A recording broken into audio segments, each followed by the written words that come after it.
अगर आप इस चैनल से रेगुलरली जुड़े हुए होंगे तो आपको पता होगा कि स्टॉक मार्केट में 8th डे होता है रिवर्सल का दिन। पिछले 7 दिनों से market back to back green closing दे रहा था और आज था 8th डे और मार्केट ने दी रेड क्लोजिंग। पर एक्चुअली मार्केट में होता क्या है उसे डिस्कस करते हैं। जब मार्केट 7 दिन back to back red closing देता है वहां पे हमारा होपिंग गेम स्टार्ट हो जाता है और कितना ही टूट जाएगा और कितना ही हमें पेन दे देगा। अब तो 8th डे आ चुका है, यहां पे रिवर्सल के चांसेस बने हुए हैं और हम रिवर्सल के लिए खेल जाते हैं। पर जब मार्केट ग्रीन क्लोजिंग देता है वहां पे हमारा ग्रीड आगे आई हुई रहती है। हमें लगता है 7 दिन से ग्रीन क्लोजिंग है, एक दिन और ग्रीन क्लोजिंग तो आ ही जाएगी। इस तरीके से मार्केट में हमें काम नहीं करना होता। अगर कोई रूल आपने बाइंग साइड का बनाया है तो सेलिंग साइड पे भी आपका रूल ऑलमोस्ट सेम रहता है, इस चीज को ध्यान रखिएगा। बल्कि आज के दिन तो मार्केट ने हमें बियरिश एनगल्फिंग कैंडल दी है। क्यों ना आज के लर्निंग सेक्शन में आपको इस बियरिश एनगल्फिंग कैंडल को डिटेल में समझा दिया जाए कि इस कैंडल का मतलब क्या होता है। इसी चीज को डिस्कस करते हैं। देखिए, बियरिश एनगल्फिंग कैंडल, सबसे पहले इस कैंडल को समझते हैं, फिर उसे आज के मार्केट से लिंक करेंगे। कभी भी मार्केट में बियरिश एनगल्फिंग कैंडल होती है तो उसके 3 पार्ट होते हैं। पहला पार्ट होता है कि ये एक ट्रेंड रिवर्सल कैंडल है, मतलब कहीं पे भी बियरिश एनगल्फिंग कैंडल बनने से पहले हमें प्रायर ट्रेंड दिखना है और प्रायर ट्रेंड होना चाहिए अप ट्रेंड का, तभी तो एक बियरिश ट्रेंड स्टार्ट हो पाएगा। अगर ऑलरेडी बियरिश ट्रेंड है और वहां पे हमें बियरिश एनगल्फिंग मिल जाए तब तो बियरिश ट्रेंड में रिवर्सल क्या ही हो जाएगा, बियरिश। मतलब अगर पहले अप ट्रेंड चल रहा है तभी वहां पे एक बियरिश एनगल्फिंग कैंडल बनेगी, तब हमें वहां पे एक ट्रेंड रिवर्सल का साइन मिलेगा। सेकंड, बियरिश एनगल्फिंग में सबसे पहले अप ट्रेंड के बाद एक नॉर्मल सी कैंडल रहती है, यूजुअली डोजी रहती है। फिर अगली कैंडल की ओपनिंग होती है प्रीवियस कैंडल के ऊपर और क्लोजिंग होती है प्रीवियस कैंडल के नीचे। मतलब पुरानी वाली पहली कैंडल को आज की नई कैंडल ने पूरा का पूरा एनगल्फ कर लिया, खा लिया। इससे हम कहते हैं बियरिश एनगल्फिंग। क्लोजिंग हो नीचे, ओपनिंग हो ऊपर। आज के दिन की बात करें तो आज के दिन की ओपनिंग हुई थी 17,811 पे, कल की क्लोजिंग से और कल के हाई से ऊपर, और क्लोजिंग हुई है 17,637 पे, यानी कि कल के लो के नीचे। कल की पूरी कैंडल को आज की पूरी कैंडल ने खा दिया। इसे हम कहते हैं बियरिश एनगल्फिंग कैंडल। और एक ये ट्रेंड रिवर्सल कैंडल होती है, जो बुलिश ट्रेंड चल रहा होता है उसका रिवर्सल ये सिग्नल देने की कोशिश करती है। थर्ड इंपॉर्टेंट पॉइंट जो यूजुअली काफी लोग मिस कर जाते हैं, हमें रैंडमली बियरिश एनगल्फिंग कैंडल पे ट्रेड नहीं लेना होता। हमें देखना होता है कि बियरिश एनगल्फिंग कैंडल के अलावा बाकी माहौल क्या बन रहा है, क्या बन रहा है बाकी टेक्निकल। बियरिश एनगल्फिंग का तो रूल ये कहता है कि बियरिश एनगल्फिंग बनते ही, जैसे ही आज का लो, मतलब जिस दिन बियरिश एनगल्फिंग बनी है उसका लो कट जाए, आपको शॉर्ट कर देना चाहिए। फॉर एग्जाम्पल अभी के मार्केट के हिसाब से बताएं, 17,637 कटते ही आपको आज के दिन शॉर्ट करना होता है और आज के दिन का हाई यानी कि 17,811 आपका स्टॉप लॉस होता है और इसका ऑलमोस्ट 1:2 का रिस्क रिवॉर्ड रेशियो आप मेंटेन कर सकते हैं। यह हमें बियरिश एनगल्फिंग कहता है।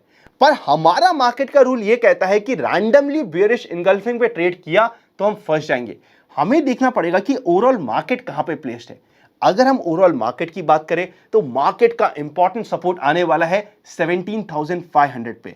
मतलब ये कि जब तक मार्केट में 17,500 नहीं करता है, अभी सिर्फ हम आज के दिन को मानेंगे कि यहां पे मार्केट का जो 7 दिन की रैली थी उसका रिवर्सल हुआ है और मार्केट रीटेस्ट करने की कोशिश कर रहा है। क्या रीटेस्ट में 17,500 के नीचे भी जा सकता है?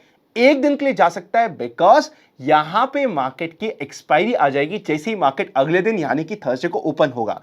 उसको हम कंसीडर नहीं करेंगे। पर अगर हमें 17,500 के नीचे डिसाइसिव क्लोजिंग 1 या 2 मिल जाए, फिर हमें कंफर्मेशन मिल सकता है कि यहां पे मार्केट का रिवर्सल हो सकता है। ब्लाइंडली कभी भी बियरिश एनगल्फिंग कैंडल पे ट्रेड नहीं लिया जाता। मार्केट की क्या एक्सपेक्टेशंस है उसे तो हम लास्ट सेक्शन में डिस्कस करेंगे ही सही, पर अभी मेरा पर्पस था आपको बियरिश एनगल्फिंग कैंडल के बारे में बताना और उसके 3 इंपॉर्टेंट पॉइंट को समझाना। पहले, बियरिश एनगल्फिंग कैंडल है रिवर्सल कैंडल और पहले ट्रेंड होना यानी कि बुलिश ट्रेंड होना जरूरी है, तभी बियरिश एनगल्फिंग कैंडल काम कर पाएगी। सेकंड, एक आज की कैंडल पूरी की पूरी प्रीवियस कैंडल को खा जाती है, उससे हम कहते हैं बियरिश एनगल्फिंग। जो आज की कैंडल का हाई होता है वो हमारा स्टॉप लॉस होता है, जो लो होता है उसके नीचे मार्केट जाते ही हमारे लिए यहां पे शॉर्ट की अपॉर्चुनिटी ट्रिगर हो जाती है। पर हमारे थर्ड पॉइंट के अकॉर्डिंग हमें पूरे मार्केट को प्रॉपर्ली स्टडी करते हुए इस बियरिश एनगल्फिंग कैंडल के ऊपर काम करना जरूरी हो जाता है। आई होप आज का लर्निंग सेक्शन आपके लिए इंटरेस्टिंग रहा हो। इससे आज शुरू करते हैं आज का पहला पार्ट जिसका नाम है मार्केट टुडे। सबसे पहले इंडेक्स पे नजर डालते हैं। Sensex 0.48% negative, Nifty 0.42% negative, bank Nifty भी 44% नेगेटिव रहा। उसी के साथ मिड कैप इंडेक्स 0.45% पॉजिटिव रहा। आज के दिन क्वालिटी स्टॉक्स काफी अच्छा कर रहे थे, स्पेशली आपके और हमारे जो मेरे पसंदीदा स्टॉक है वहां पे काफी मोमेंटम पॉजिटिव साइड पे दिख रहा था। 712 स्टॉक एडवांस हुए, जिसके अगेंस्ट में 1200 के ऊपर स्टॉक डिक्लाइन हुए। खराब था एडवांस लेन रेशियो। पीएसयू बैंक ऑटो की हमारी बात हुई थी कि बहुत स्ट्रॉन्ग बाउंस आएगा। आईटी हेल्थ केयर अच्छा परफॉर्म करे। FMCG, energy, private bank, financial services के काफी सारे पार्ट और रियलिटी थोड़ा सा पुअर रहे। विक्स 16.88 पे कंफर्टेबल है। देखिए 15 से लेके 24 परफेक्ट रेंज होती है विक्स के लिए, और यहां पे हमें विक्स के लिए बिल्कुल भी टेंशन लेने की जरूरत नहीं होती। निफ्टी की बात करें तो ओपनिंग हुई थी गैप अप 17,808, हाई बनता है जहां पे ओपन हुआ था उसी के पास, और मार्केट में सेकेंड हाफ में स्पेशली लास्ट के आधे घंटे में एक मेजर सेल ऑफ आता है। लो बनता है 17,637, सपोर्ट 650 का ही था, बस उसके पास लो बनता है, और उसी सपोर्ट के जस्ट ऊपर 17,656 की क्लोजिंग होती है। मतलब मार्केट में जो प्रॉफिट बुकिंग आनी हम एक्सपेक्ट कर रहे थे एग्जैक्टली स्पेशली अगर आप मेंबर्स हैं और मेंबर्स ओनली वीडियो देखा है कल का, तो आपको आज के दिन परफेक्टली फाइन लगा होगा और perfectly according to our expectations लगा होगा। अभी मार्केट का ये नॉर्मल कोर्स ऑफ एक्शन है, इस चीज को मानना पड़ेगा। आज के दिन एफआईआईज ने 247 करोड़ की सेल करी हुई, डीआईज ने 872 करोड़ की परचेस करी। इतना मेजर फिगर नहीं है पर ठीक है डेटा। चलते हैं नेक्स्ट सेक्शन पे जिसका नाम है व्यूअर्स क्वेरी। सबसे पहले ये क्वेरी आ रही है कि अनंत, हमने केपीआईटी में काम किया था पर वहां पे 705 के आसपास प्रॉफिट बुक कर लिया और ये तो स्टॉक रुक ही नहीं रहा, हमें क्या करना है? देखिए 705 के ऊपर उसमें एक फ्रेश ब्रेकआउट था। अगर उस रेजिस्टेंस लेवल पे आपने प्रॉफिट बुक किया, इट इज एब्सोल्युटली ओके, आपने अपने रूल्स के अकॉर्डिंग काम किया यहां पे। लेकिन अगर डिसाइसिवली कभी भी क्रॉस हो जाता है तो वापस 5 या 7 रुपए के ऊपर के मार्जिन पे एंट्री लेने पे डरना नहीं होता। टाइम लगेगा, मैं ये नहीं कह रहा कि हमेशा हमें एकदम टॉप पे बेचने और एकदम बॉटम पे खरीदना है। कभी भी परफेक्टली टॉप और परफेक्टली बॉटम पे कभी भी नहीं होगा, पर आपको अपना रिस्क रिवॉर्ड रेशियो मेंटेन रखना है। नेक्स्ट क्वेश्चन है कि क्या कैनरा बैंक में फ्लैट बेस का पैटर्न बन रहा है? देखिए सबसे पहले आपको कैनरा बैंक का मैं कंप्लीट चार्ट यहां पे प्रेजेंट करता हूं। वो ऑलरेडी यहां पे ब्रेकआउट दे चुका है 260 के लेवल के ऊपर। अब कभी भी इस लेवल को रीटेस्ट करे, 2.5 दिन का फंडा अप्लाई हो, इस समय पे हमारे लिए ये स्टॉक नोटिस में रहना चाहिए। फाइनली आपकी कुछ क्वेरी कवर कर लेते हैं इन्वेस्ट आज फॉर कल मास्टर क्लास के related, which is presented by class plus and supported by White Oaks Capital mutual fund.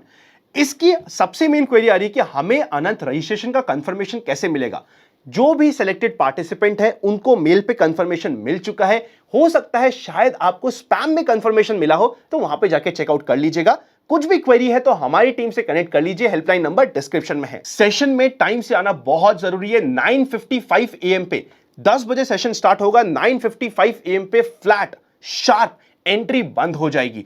अगर सीट्स उससे पहले फुल हो जाती है तब भी एंट्री बंद हो जाएगी। फर्स्ट कम बेसिस पे आपको एंट्री मिलने वाली है, तो टाइम पे आइएगा। 9 AM से हमारी यहां पे एंट्री ओपन हो जाएगी। फाइनली अच्छे से ब्रेकफास्ट करके आइएगा। मैं नहीं देने वाला बीच में कोई गैप। जब सेशन का फ्लो चलेगा तो वो बैक टू बैक चलता जाएगा, चाहे आपके पास वहां पे हाथ में भी आपका खाना और पानी हो। मैं उसके लिए अलग से गैप नहीं दूंगा, क्योंकि सेशन के फ्लो में बीच में रोकना मैं अफोर्ड नहीं कर पाऊंगा। हो सकता है शायद आपको जरूरत हो, बट आपके पड़ोसी को बिल्कुल जरूरत नहीं और वो फुल टाइम सेशन में इन्वॉल्व रहना चाहता है, तो मैं बीच में गैप देने की कोशिश नहीं करूंगा। इसीलिए मेक श्योर कीजिएगा कि आप हैवी ब्रेकफास्ट करके आए और वहां पे आपको ज्यादा टेंशन लेने की जरूरत ना हो। प्रॉपरली अपनी बुक, एक पेन लेके आइएगा, क्योंकि ये हैवी सेशन होने वाला है जिसमें आपको नोटिंग करनी जरूरी होगी। साथ ही साथ वाटर बॉटल, और अगर आपको कुछ नॉर्मल स्नैक्स की रिक्वायरमेंट रहती है तो उसको कैरी करिएगा, ताकि आपको कभी भी सेशन छोड़ के बाहर ना जाना पड़े, कोई भी सेशन का पार्ट आपके लिए मिस ना हो। 9 से ऊपर स्टॉक मार्केट के सेशंस आपके लिए प्लान्ड है और एक फन सेलिब्रिटी पैनल आपके लिए प्लान्ड है, ताकि थोड़ा सा माहौल भी लाइट हो जाए और स्टॉक मार्केट को भी हम स्टडी कर ले। इसी इंपॉर्टेंट अपडेट के साथ चलते आज के नेक्स्ट सेक्शन पे, जिसका नाम है स्टॉक इन फोकस। सबसे पहला स्टॉक इन फोकस है भारत फोर्ज। आप टिकट ऐप पे चेकआउट कर सकते हैं।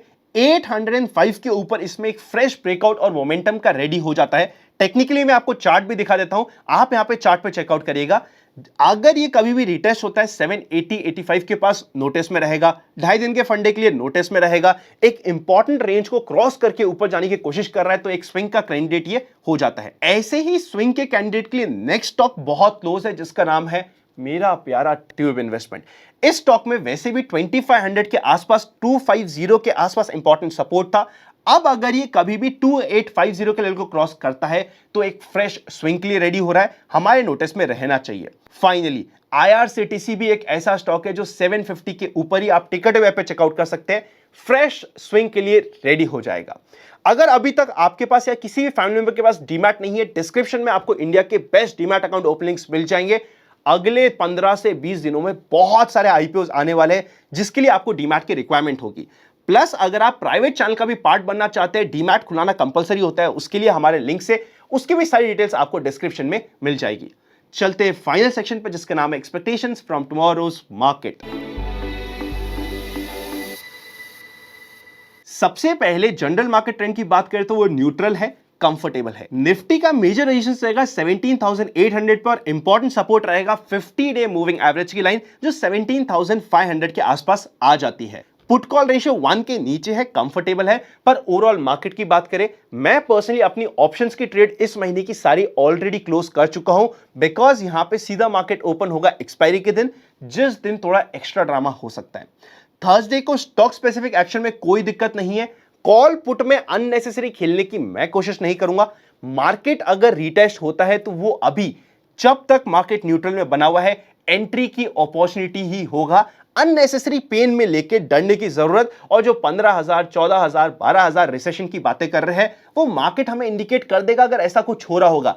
पर एक ऐसा रीजन जिसके बारे में सबको पता है, उससे मार्केट में कभी भी मेजर क्रैश नहीं आता है usually. Happy learning and I will see you very soon.